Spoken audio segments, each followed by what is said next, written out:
You ask Tiger to calculate. This deals with linear inequalities with one unknown. The final result is x greater than 9.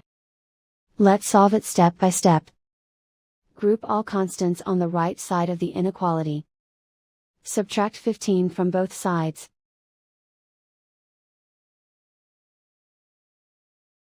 Simplify the arithmetic.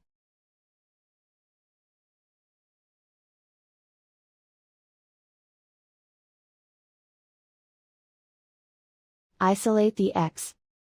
Divide both sides by -4.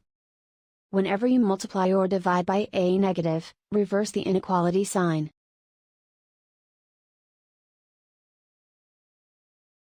Cancel out the negatives.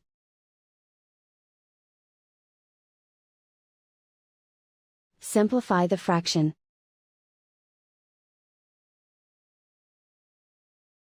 Cancel out the negatives.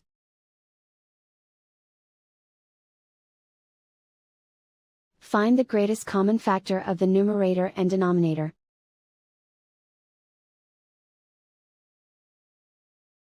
Factor out and cancel the greatest common factor.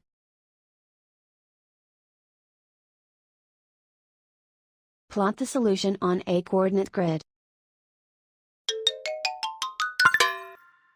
And so the final result is x greater than 9.